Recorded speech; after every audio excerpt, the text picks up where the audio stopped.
Hi everyone, I had been getting requests to make video on color mixing. So here I am teaching you how to make different color paints by using primary and secondary colors. So here are our three primary colors, red, yellow and blue.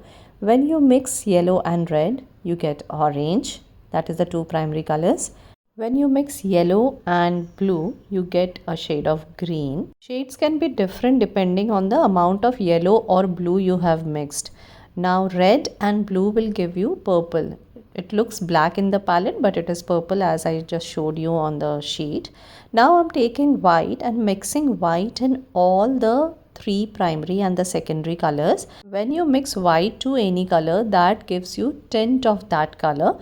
You can also call them as the pastel shades of each color. Now again the color will depend upon the amount of white you are mixing into each of the color. The lesser the amount of white, the darker the color is. The more the amount of white, the lighter the color is. Now I have taken black and I am going to mix black to each of the secondary and the primary colors, and that will give you the shade of each color. For example, if you add little black to the red, it will be a shade of black. So these are the 6 shades you get by mixing the primary and the secondary colors.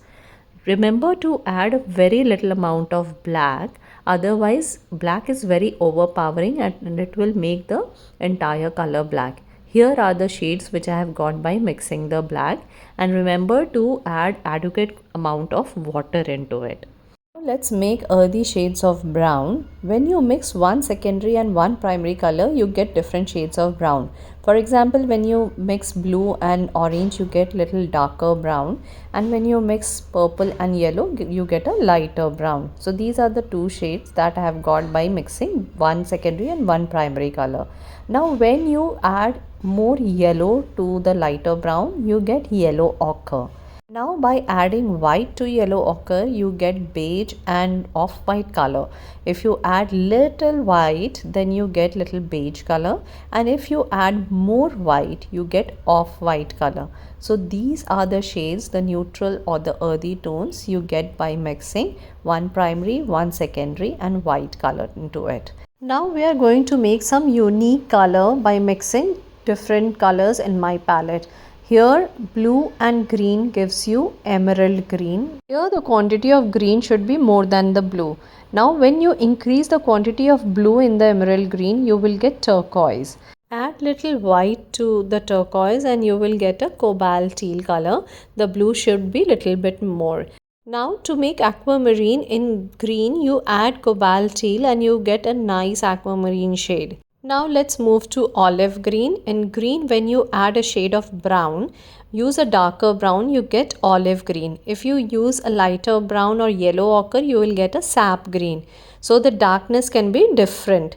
Now in the olive green, if you add white, you get a very nice vintage green color, which you use generally for distress wood or any other farmhouse kind of home decor products. So these are the shades. Now let's make some interesting colors by using red and purple. So here I have used red and I'm adding deep purple to it. That will give you fuchsia. And when you add orange to fuchsia, you get a nice shade of magenta. Now in magenta, I'm adding more blue to it so that it becomes violet. Violet has more blue content in it.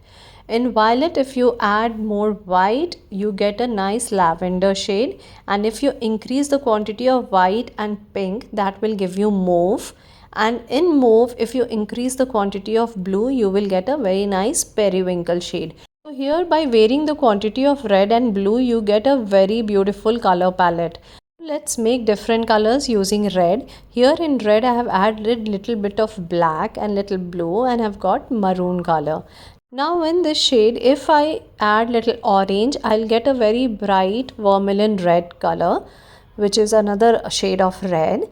And in this vermilion red, if I add little yellow, that will become little bit more brighter and is called scarlet lake red. So it is nearby more orangish. So these are 3 shades of red. I'm adding white to scarlet lake, which gives me nice coral shade. In coral, if you increase the quantity of white, you get a nice peach color. Now for a darker rust color, you add black to the red and you get a nice rust color. You can even add brown, and you can now see all the colors which I have made using red as the base color. You can see that with three primary colors, black and white, you can create so many amazing secondary and unique colors.